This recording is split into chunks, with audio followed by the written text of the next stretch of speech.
अब देखो गावा लोग, अगला टॉपिक है capacitance of parallel plate capacitor without a direct plate. अब देखो हेडिंग क्या है, capacitance of parallel plate capacitor ना विदाउट अ डायरेक्ट, ठीक है।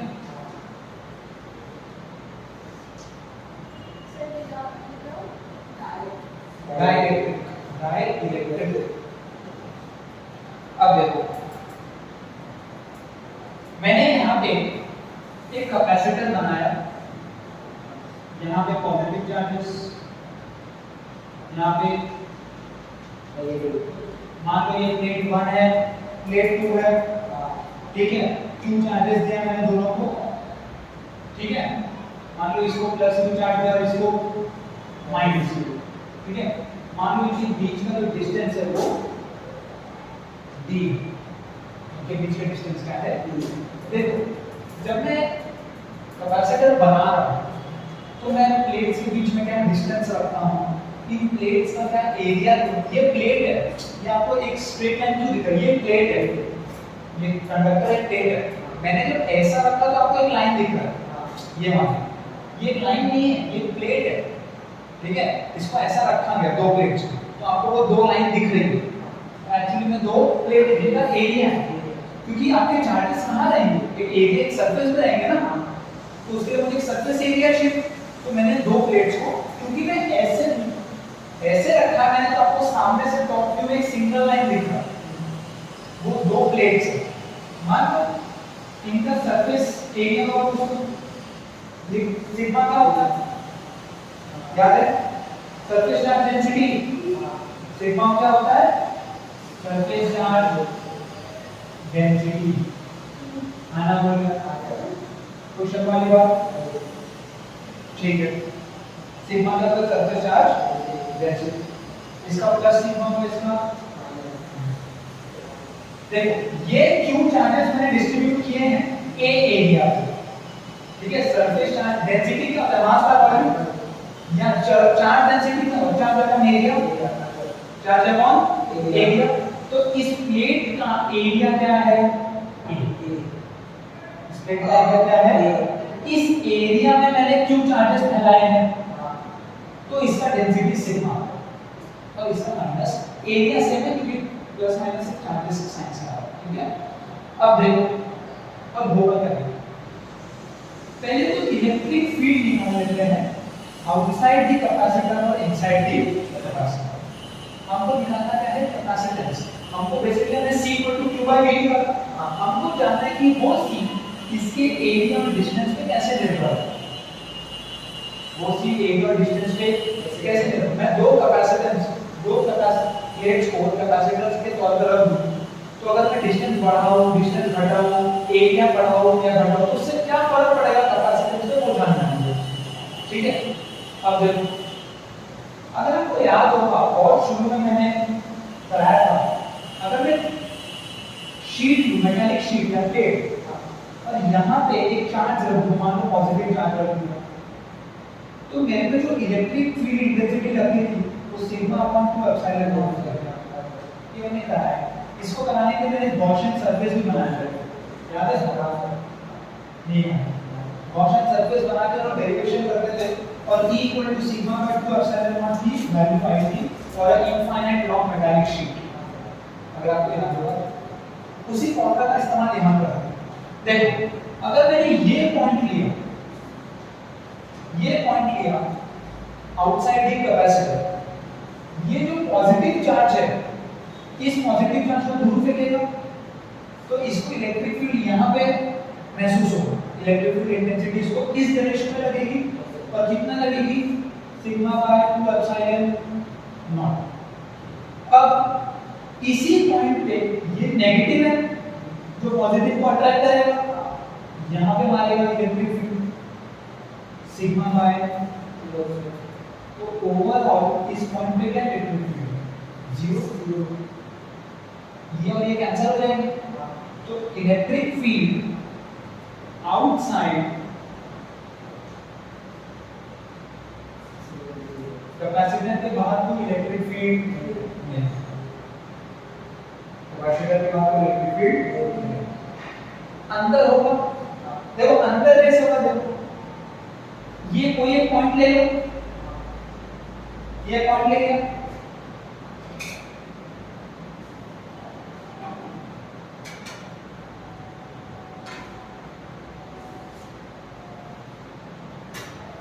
ये पॉइंट ले लिया।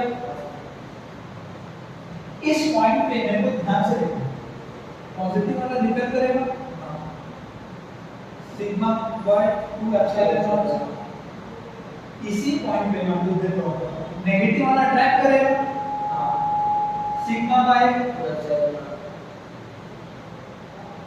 अब यहाँ पे क्या अपोज हो रहा था तो कैंसिल आउट हो गया, यहाँ पे एक ही डायरेक्शन में लगेगा, तो आपका जो E इनसाइड होगा पॉजिटिव वाला sigma by 2 epsilon nought, negative में भी खींचा सिग्मा बाय तो आएगा सिग्मा बाय एप्सिलॉन। तो electric field inside the capacitor is sigma by epsilon. अब सिग्मा क्या है, q by a charge density, तो इसी को मैं q by a epsilon nought भी लिख सकता हूं। ये है electric field inside the capacitor, इतना इलेक्ट्रिक फील्ड कैपेसिटर के अंदर होता है। अब आगे बढ़ते हैं, इसमें कोई शक हो रहा है क्या? याद करो कई दशकों पहले जब अफ्रीका के जंगलों में डायनासोर पाए जाते थे तब मैंने ये फॉर्मूला लिखा था, E is minus dv by dx, याद है? और इसकी हेडिंग क्या थी? Relationship between electrical field and electric potential. इस हेडिंग के अंदर मैंने ये फॉर्मूला लिखा है, E = minus dv by dx। यहाँ पे हम माइनस नहीं ले रहे क्योंकि हमें डायरेक्शन का कोई मतलब नहीं है, हमको मैग्नीट्यूड से लेना है।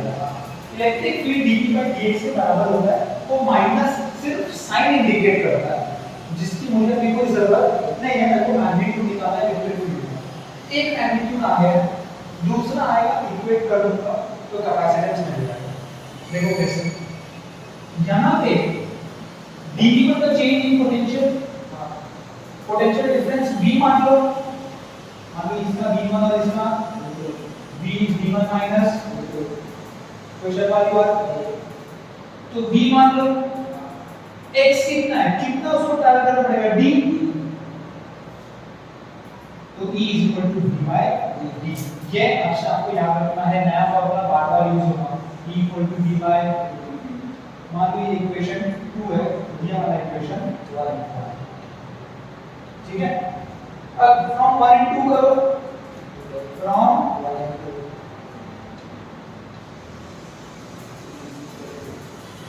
q by a epsilon naught is equal to v by d। c क्या होता है, q by v। अगर मैं v को यहाँ ले लूं और a epsilon naught को यहाँ ले लूं तो q by v is equal to a epsilon naught by d, जो मेरा कैपेसिटेंस होगा। बहुत ही इंपॉर्टेंट फॉर्मूला है कैपेसिटेंस का, कितना a epsilon naught by d। मतलब देखो एरिया से डायरेक्टली प्रोपोर्शनल, जितना बड़ा एरिया उतना ज्यादा चार्ज स्टोर करेगा, उतना ज्यादा एनर्जी स्टोर करेगा, और डिस्टेंस कम होना चाहिए, इनवर्सली प्रोपोर्शनल है। जितना दोनों के बीच में डिस्टेंस कम होगा उतना ज्यादा वो इलेक्ट्रिक एनर्जी स्टोर होगा, ठीक है। तो C is a epsilon naught by d।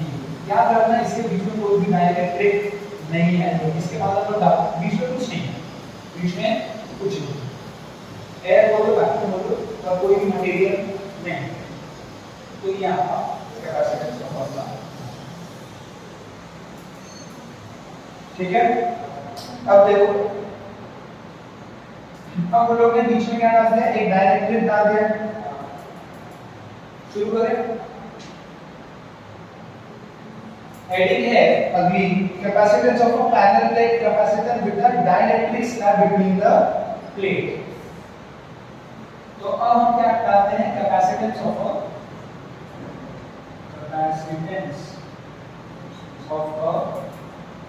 Parallel plate capacitor. ये है हेडिंग पर capacitance of parallel plate capacitor with dielectric slab parallel plate capacitor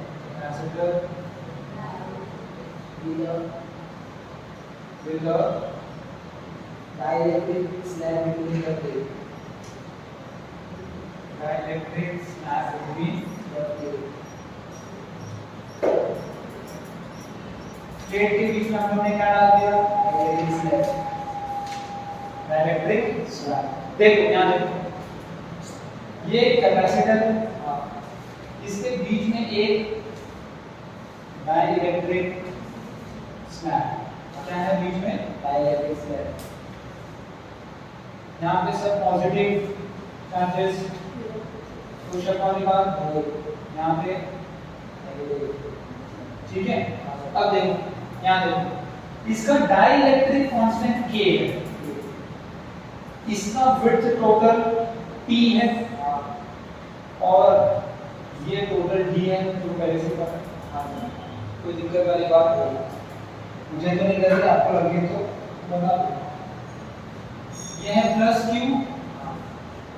और ये है, बहुत दशकों पहले मैंने एक फॉर्मूला लिखा आया ना, फॉर्मूला एक कॉन्सेप्ट पोलराइजेशन ऑफ डाइलेक्ट्रिक, याद है, polarisation of in the presence of an external electric field. अब यहाँ देखो क्या इलेक्ट्रिक फील्ड कैपेसिटर के अंदर होती है, हाँ होती है होगी ना, ये पॉजिटिव है negative electric field from positive to negative flow करेगा, उसमें कोई शक। तो जब ये इलेक्ट्रिक फील्ड यहाँ से फ्लो करेगा ऐसा पूरा, तो क्या इस डाइलेक्ट्रिक को पोलराइज कर देगा, और इसके सारे नेगेटिव चार्जेस इस सरफेस पे आ जाएंगे और सारे पॉजिटिव चार्जेस इस सरफेस पे। ये नेगेटिव है तो यहाँ पॉजिटिव आएगा, ये पॉजिटिव है तो यहाँ पे नेगेटिव आएगा। ये हम लोग पहले ही देख चुके हैं। इसका हेडिंग क्या लग रहा था, polarisation of dielectric in the presence of external electric field. अब यहाँ देखो, उसमें दो तीन फॉर्मूला लिखा था, अभी वापस रिवाइज कराता हूँ। वापस क्या कराता हूँ, आ जाओ यहाँ पे, आ जाओ यहाँ पर डाइलेक्ट्रिक एक सरफेस। पहले विदाउट डाइलेक्ट्रिक की बात कर लें, पहले किसकी बात कर लें, मान लो ये E नॉट है, ये क्या है E नॉट, ये क्या है E नॉट, क्या है इलेक्ट्रिक फील्ड जो कैपेसिटर के अंदर फ्लो करता है without dielectric, without dielectric.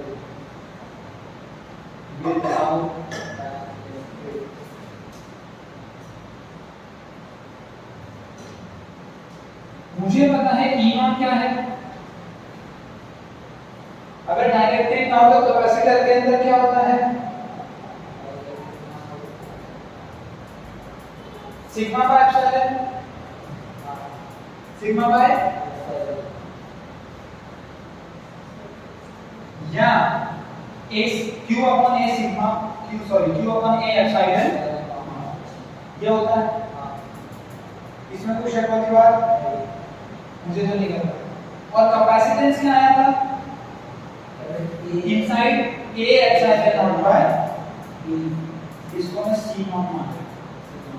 C not क्या है, इस कैपेसिटर का कैपेसिटेंस, ठीक है, C नॉट क्या है, इस कैपेसिटर का, जब तक मैंने डाइलेक्ट्रिक नहीं रखा। अब डाइलेक्ट्रिक आ गया, अब क्या आ गया, देखो यहाँ देखो, ये नेगेटिव है, ये पॉजिटिव है, ये नेगेटिव और ये पॉजिटिव। यहाँ पे एक और इलेक्ट्रिक फील्ड पैदा होता है, जिसको मैं बोलता हूँ electric field due to polarisation, electric field due to polarisation. ये हमने पहले देखा। तो अंदर, अगर आपको याद होगा, एक हेडिंग और लिखा था, रिडक्शन ऑफ इलेक्ट्रिक फील्ड, याद है, अंदर इलेक्ट्रिक फील्ड रिड्यूस होगा, क्योंकि E नॉट तो लग रहा था पहले, अब EP उल्टा लग रहा है, तो ओवरऑल तो अंदर कम हो गया ना, तो मुझे EP का क्या होगा? EP is nothing but electric field due to polarization. Electric field due to polarization. दूसरा वाली बात, तो EP को आएगा क्या value? QP upon epsilon not, QP upon इसके चार्जेस QP है, मान लो ये प्लस सॉरी माइनस यहाँ पे आ जाएगा QP और यहाँ पे माइनस पोलराइजेशन से जो चार्जेस है। अब देखो QP क्या होगा? सिग्मा सिग्मा क्या होगा? QP upon A epsilon. दूसरा वाली बात, E नेट क्या आएगा? इनसाइड द डायरेक्ट, ये क्या है? इनसाइड द डायरेक्ट, इनसाइड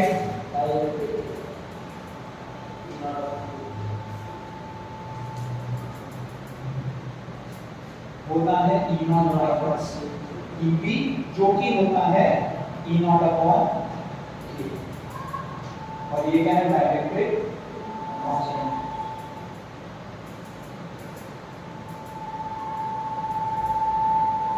ठीक है, ये हम लोग ने पहले ही देखा है, यहाँ पे ऐसा कुछ भी नहीं है तो अभी तक नया है।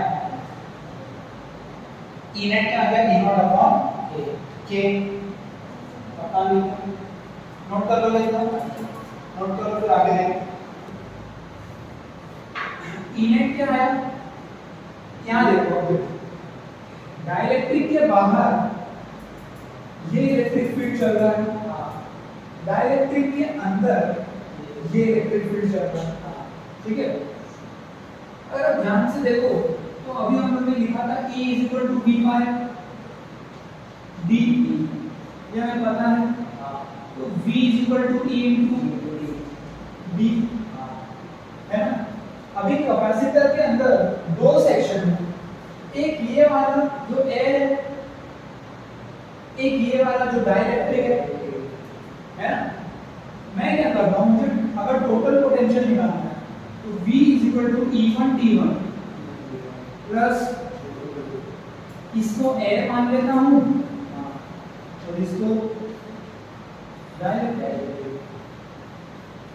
अगर मैंने ऐसा माना, एयर का E क्या है? Q upon A epsilon not. Air का E क्या आया था? Q अपॉन A चलेगा कि E नॉट लिखना, E नॉट लिखना, E नॉट की वैल्यू मैं पता। अब एयर का D कितना है? D minus T। एयर का D कितना है? D minus T। देखो टोटल डिस्टेंस D है, उसमें से T तो डाइलेक्ट्रिक है, तो जो D माइनस T बचा वो आपका एयर है, आया ना। प्लस E2 क्या है? डाइलेक्ट्रिक के अंदर electric field E nought by K क्या है? E nought by into D2 which is T। Dielectric का थिकनेस कितना है? T। यहाँ से क्या कॉमन आएगा?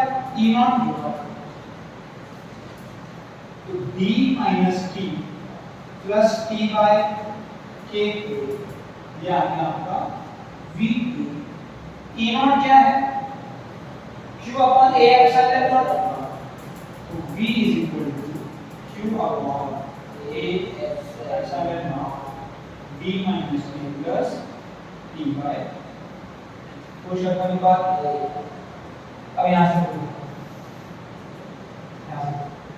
मुझे Q बाय V चाहिए, क्योंकि वही कैपेसिटेंस है, तो Q बाय V इधर ले लेता हूँ, A एप्सिलॉन नॉट वहाँ भेज देता हूँ और ये ब्रैकेट को नीचे भेज देता हूँ, तो Q बाय V क्या है? A epsilon not upon D minus T plus T by. कोई शक वाली बात? ये क्या C है? C = A एप्सिलॉन नॉट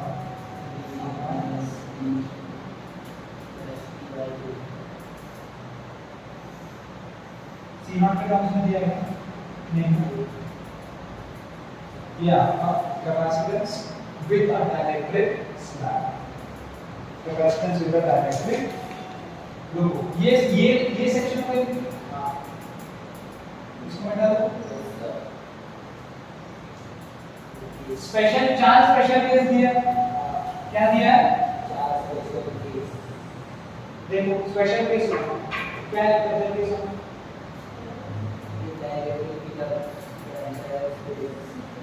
हाँ स्पेशल केस देखते हैं।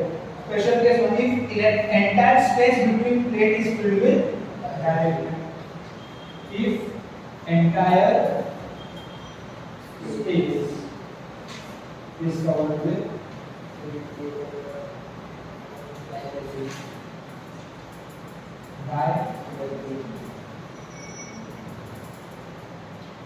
आना बोलो। अब देखो अगर पूरा ही डाइलेक्ट्रिक हो गया तो F 0 है, मतलब आपका जो T है वो D के बराबर, T इक्वल टू मतलब यहाँ पे D और T बराबर है। तो अगर ध्यान से देखो C is equal to A epsilon not upon D minus T 0, D minus T क्या हो गया? 0, T बाय K बचा, T को मैं D लिख सकता हूँ, D बाय K, D को मैं T लिख सकता हूँ। क्या A epsilon not by D C nought है? A epsilon not by D क्या है? C not. C नॉट मतलब बिना डाइलेक्ट्रिक के क्या कैपेसिटेंस था उसका, तो डाइलेक्ट्रिक डालने का क्या होगा बता। ये K डिनोमिनेटर का डिनोमिनेटर है तो न्यूमरेटर में मल्टीप्लाई आएगा, तो K ऊपर आ गया और A epsilon not by D को C नॉट लिख दिया। मतलब अगर आप कैपेसिटर के बीच में पूरा डाइलेक्ट्रिक भर दो तो उसका जो डाइलेक्ट्रिक कांस्टेंट होगा उतने टाइम्स आपका कैपेसिटेंस इंक्रीज होगा। पहले सिग्नल प्लेट से डबल प्लेट का कैपेसिटेंस को इंक्रीज करेंगे, अब बीच में डाइलेक्ट्रिक भर देंगे। हम कर क्या है? कैपेसिटेंस इंक्रीज करेंगे। ये सब तरीका होगा कैपेसिटेंस को बढ़ाने का और घटाने का। ठीक है, ये आपका एक केस है when entire space is covered with dielectric. एक और केस देखो, केस 2 क्या है?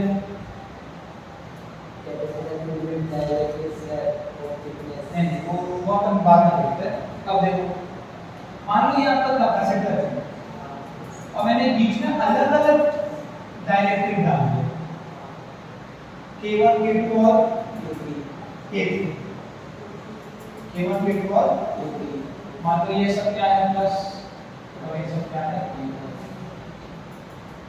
जब मैंने डाइलेक्ट्रिक डाला तो ये कितना हो गया? K1 K2 का ये K3 और ये इसका थिकनेस मान लो T1 है, T2 है, देखो अब देखो फॉर्मूला कैसे आएगा इसका। ये C है ना, जब डाइलेक्ट्रिक डालते हो तो ये C आता है।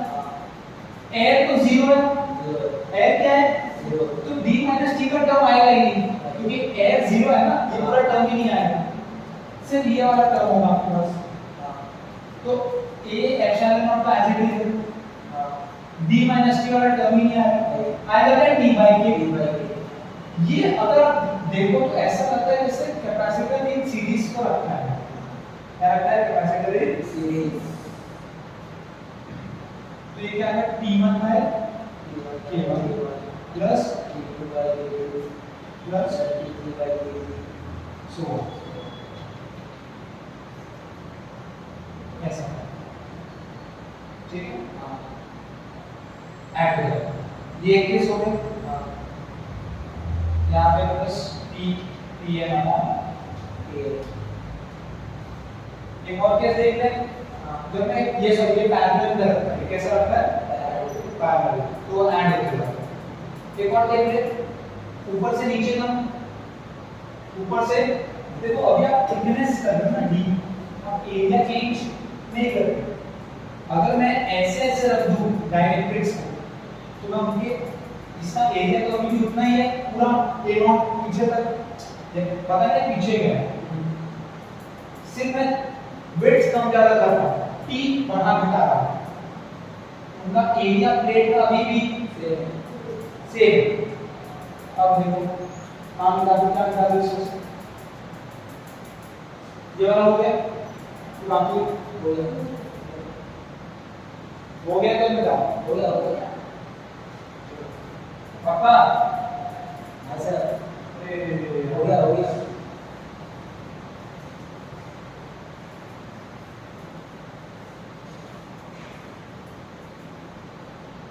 अब केस भी ले एक और केस, ये हो गया plus plus plus plus plus plus plus minus minus minus हो गया। यहाँ मैंने एक डायरेक्ट्रिक डाला, यहाँ पे दूसरा डाला, तीसरा डाला और K1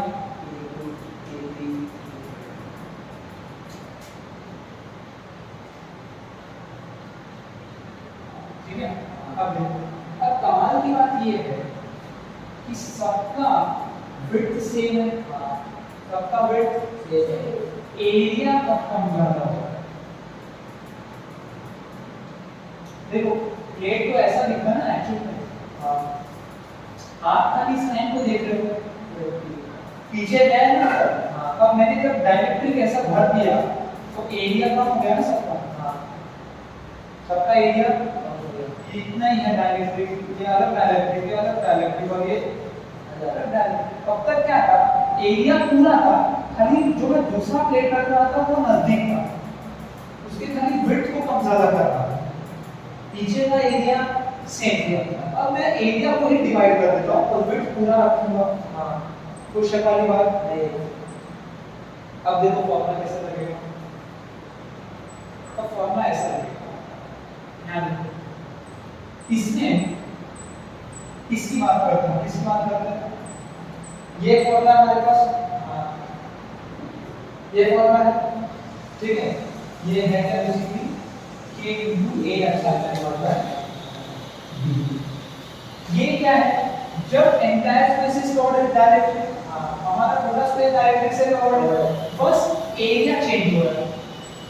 d तो सबका एज इट इज है ना पूरा, तो इसका जो नया सीन आएगा वो k1 भी मान लो, जब k1 लिया मैंने into a1 into epsilon not upon d plus k2 into a2 into epsilon not upon d plus k3 a3 epsilon naught so on. तो c क्या है, इसमें epsilon not by d common, k1 a1 plus k2 a2 k ऐसे question वाली बात। अब देखो इसमें आप क्या कर सकते हो, एक उन्होंने केस और दे दिया कि k को इक्वल मान लो, है ना। इफ एरिया को इक्वल मान लो, एरिया को इक्वली डिवाइड करो, a1 equal to a2 equal to a3, सब किसके बराबर होगा, a सब किसके बराबर होगा, a मतलब टोटल एरिया को मैंने n पार्ट्स में डिवाइड किया, तो मेरा c क्या हो जाएगा, एप्सिलॉन नॉट बाय d। सब एरिया इक्वल है, कॉमन आके बाहर आ जाएगा, और वो है क्या, a into k1 plus k2 plus k3 so on kn। ये फॉर्मूला एग्जैक्ट सेम आ जाए। ये आपको ये सब स्पेशल केसेस बुक में मेंशन है, मेन फॉर्मूला याद होगा तो तुरंत बताना, नोट डाउन कर लो। स्पेशल केस को बीच में क्या स्नैप डाल दिया, कौन सा स्नैप, कंडक्टिंग अगर आपको याद होगा कई दशकों पहले मैंने आपको एक फॉर्मूला लिखाया था कि कंडक्टिंग स्नैप का के इनफिनिट, ठीक है। कंडक्टिंग स्नैप का के क्या होता है, तो वही सिंपल है, फॉर्मूला क्या था, q c का a epsilon not by d minus t plus t by k, ठीक है ना। k इनफिनिट हो गया, k क्या हो गया, तो ये पूरी वैल्यू 0, तो ये हो गया ये अपॉन ऊपर नीचे d से मल्टीप्लाई डिवाइड कर दो। a epsilon not by d c naught होता है। a epsilon not by d क्या होता है इनटू d अपॉन dy। विषय तो ये है। अब यहाँ पे एक है दो तीन कॉन्सेप्ट और बचे जल्दी। आता है डिस्प्लेसमेंट करंट। क्या आता है अब देखो डिस्प्लेसमेंट करंट।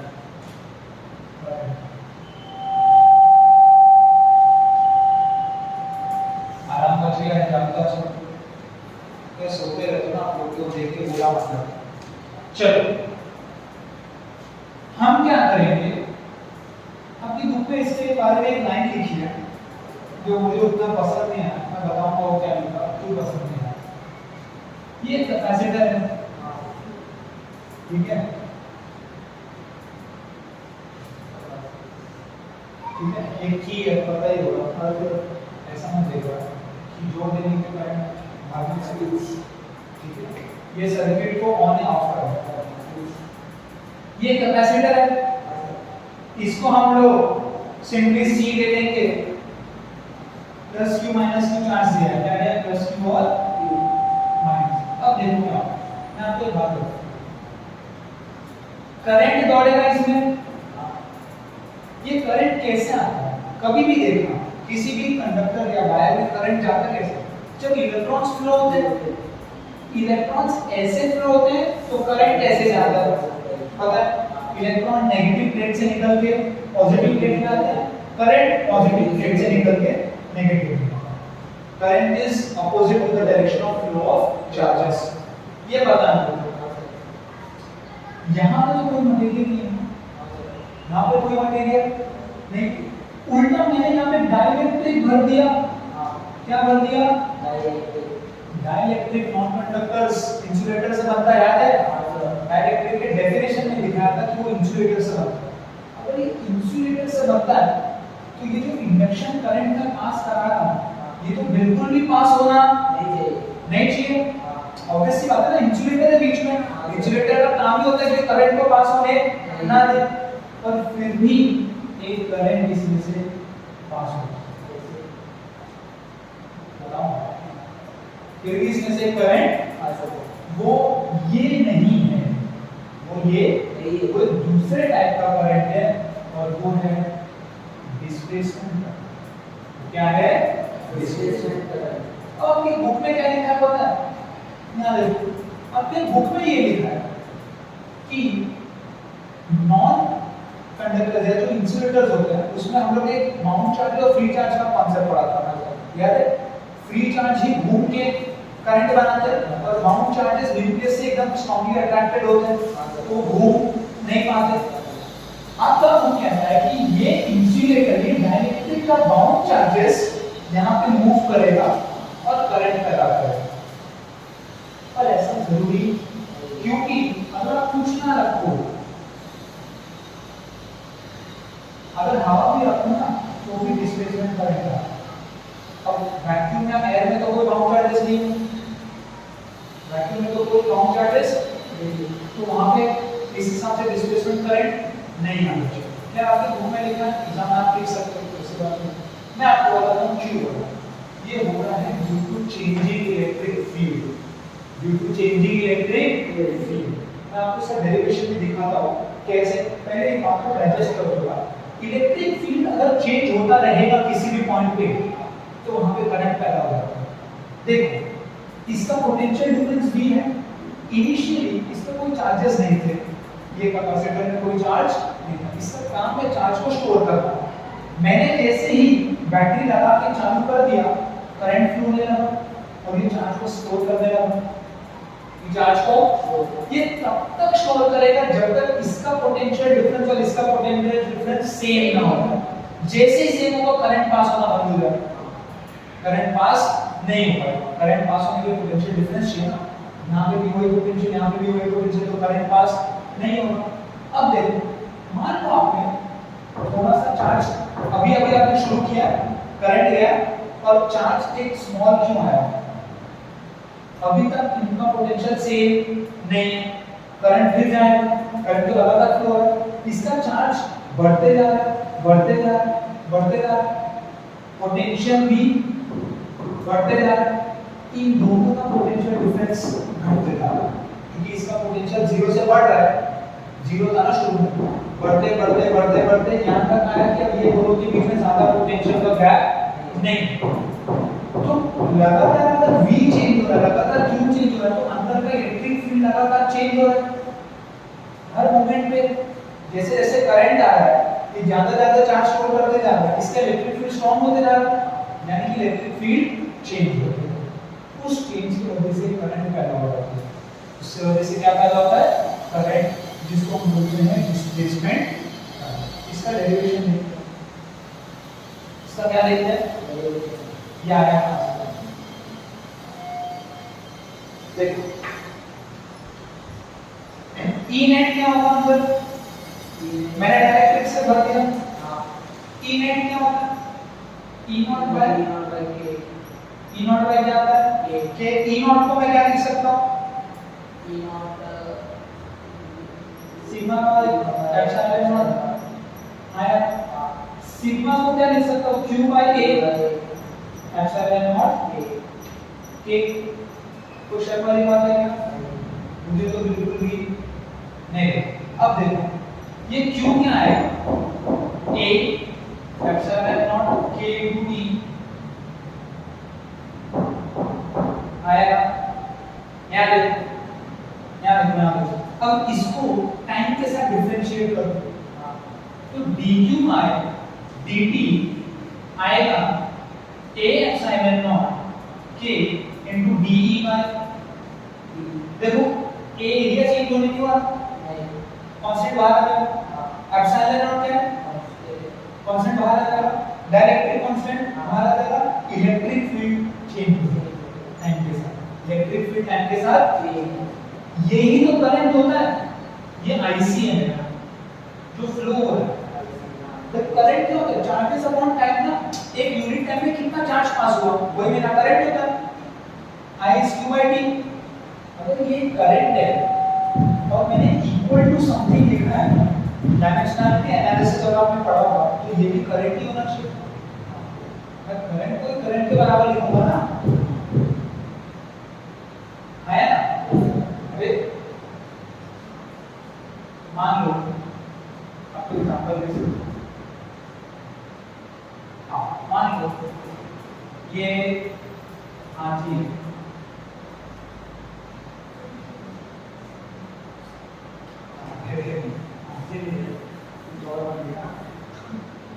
और मान लो ये हाथी है, ठीक है, और ये बिल्ली है,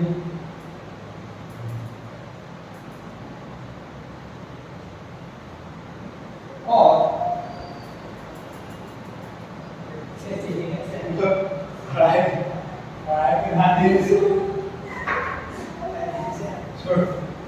ये मैं 11th को समझा था, डायमेंशनलिटी एनालिसिस होगा, ये अगर करंट है तो ये भी किसके बराबर है, करंट के, अभी तो इक्वल टू लिख रहा हूं मैं, ये current change in electric field के वजह से आ रहा है, यही मेरा डिस्प्लेसमेंट है, ये क्या है डिस्प्लेसमेंट, वो क्या होता है a epsilon naught k e by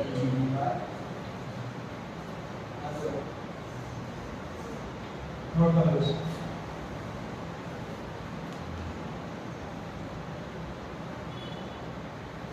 last note का भी बचा है, यही कर दोगे। अच्छा एक चीज और, अगर डाइलेक्ट्रिक हटा दिया, डाइलेक्ट्रिक तो इसकी वैल्यू 1 हो जाएगी, इसकी वैल्यू क्या हो जाएगी, तो यहाँ पर हम लिखना without dielectric, without dielectric K1 ले लेना, तो आईडी क्या आ जाएगा, a एप्सिलॉन नॉट V1 कोई शक होने वाला फिर काम ही है उसका आना बोलेगा यस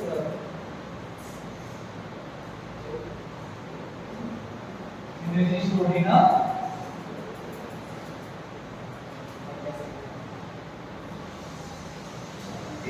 चलो हम लोग कैपेसिटर के अंदर थोड़ी सी एनर्जी स्टोर करने की कोशिश करते हैं मान लो एक कैपेसिटर बना दो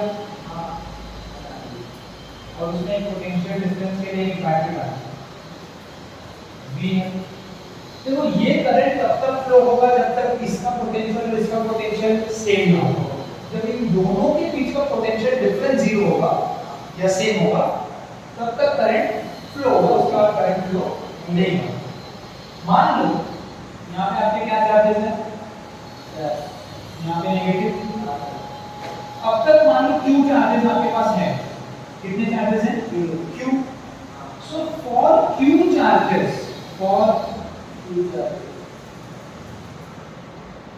capacitance C is Q by V C is Q by V मान लो मुझे इसमें एक छोटा सा चार्ज और ऐड करना है मुझे इसमें छोटा सा चार्ज और ऐड करना है ये रिपेल करेगा अगर मैं पॉजिटिव छोटा चार्ज ऐड करेगा तो ये क्या करेगा तो मुझे वर्क डन करना पड़ेगा मुझे क्या करना पड़ेगा अगर आपको याद हो तो वर्क डन का फॉर्मूला लिखा था मान लो अगर 1 से 2 जा रहा potential V1 minus equal to work done from 2 से 1 जिस चार्ज को लेकर जा रहा हूं यहाँ देखो जितना पोटेंशियल डिफरेंस होगा वो कितना होगा जितना वर्क डन लग रहा है divide by the charge Q मान लो छोटा सा चार्ज लेके जा रहा हूं तो छोटा सा वर्क करना पड़ेगा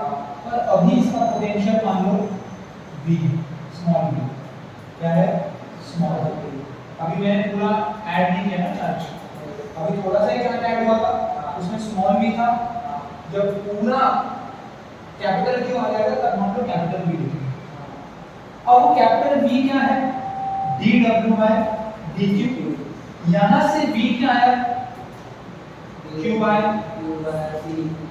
c यहां से क्या आया q by c अब देखो यहां से dw क्या है v into dq आगे एक स्टेप बढ़ा dw क्या आया v into dq मेरे को ये छोटा सा वर्क नहीं पूरा वर्क जानना है क्या जानना है पूरा जब यहाँ पे जीरो चार्ज था तब मुझे चार्ज ऐड करने में जो वर्क लगा होगा तब से लेके पूरे चार्जेस कैपिटल Q को ऐड करने में जितना वर्क लगा होगा सब निकालना है मुझे ठीक है तो dq from 0 to q देखो यही तो एनर्जी स्टोरिंग कैपेसिटर है मैं बोला था जो वर्क डन लगता है वो वर्क कहां जा रहा है stored in the form of energy जो कैपेसिटर अपने अंदर स्टोर कर रहा है तो कैपेसिटर को कब से स्टोर कर रहा है जब आपने फर्स्ट टाइम करंट दिया होगा जब इसमें कुछ चार्ज नहीं रहा होगा तब तक जब तक करंट फ्लो होगा जब तक इसका टोटल चार्ज कैपिटल Q ना जो इसकी कैपेसिटी है वो ना हो जाए तब तक वो एनर्जी स्टोर करता रहेगा तो बस वही एनर्जी तो निकालना होगा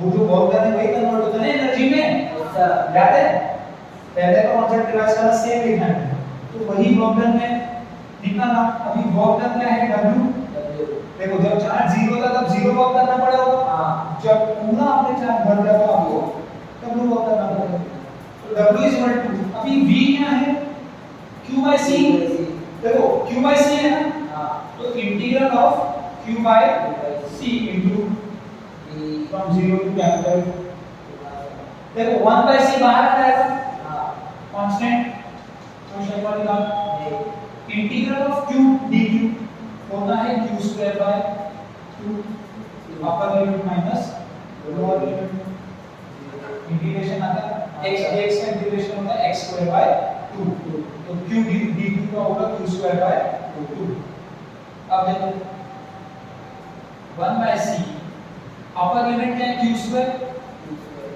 बाय 2 माइनस लोअर लिमिट 0 तो ये हो जाएगा Q स्क्वायर बाय 2c इतना इलेक्ट्रिक एनर्जी स्टोर होता है, इतना इलेक्ट्रिक। अभी यही वर्क किसमें स्टोर होगा? इलेक्ट्रोस्टैटिक पोटेंशियल एनर्जी में। हाँ सर, इलेक्ट्रोस्टैटिक पोटेंशियल एनर्जी। तो मैं शुरू से क्या चल रहा हूँ कि कैपेसिटर का काम है चार्ज स्टोर करके एनर्जी स्टोर करना। तो चार्ज स्टोर करने के लिए कुछ वर्क करना पड़ता है। क्यों? क्योंकि ऑलरेडी जो चार्जेस हैं वो रिपेल करते हैं, वही वर्क तो आपका एनर्जी बनता है। तो कैपेसिटर का जो सबसे मेन मुद्दा वो ये है, क्या स्टोर करना? Energy. Electrostatic potential energy U is equal to work done, therefore U is equal to Q square by Q square। ये फॉर्मूला याद होना। अब इसके दो रास्ते हैं, Q को C2 भी लिख सकते हो, हाँ सर, या C को Q by V लिख सकते हो। अगर Q तो U क्या आ जाएगा? C भी लिखा तो C square V square। हाँ sir, C minus C square by C बचा, ठीक है सर, तो V square C V square upon 2 है ना। हाँ, तो C square V square तो C बचा V square, हाँ बराबर। ये एक फॉर्मूला बना। और एक फॉर्मूला क्या करना U का?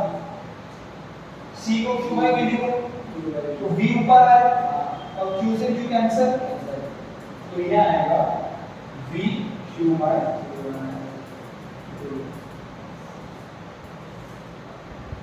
V Q by, ये है आपका एनर्जी स्टोर का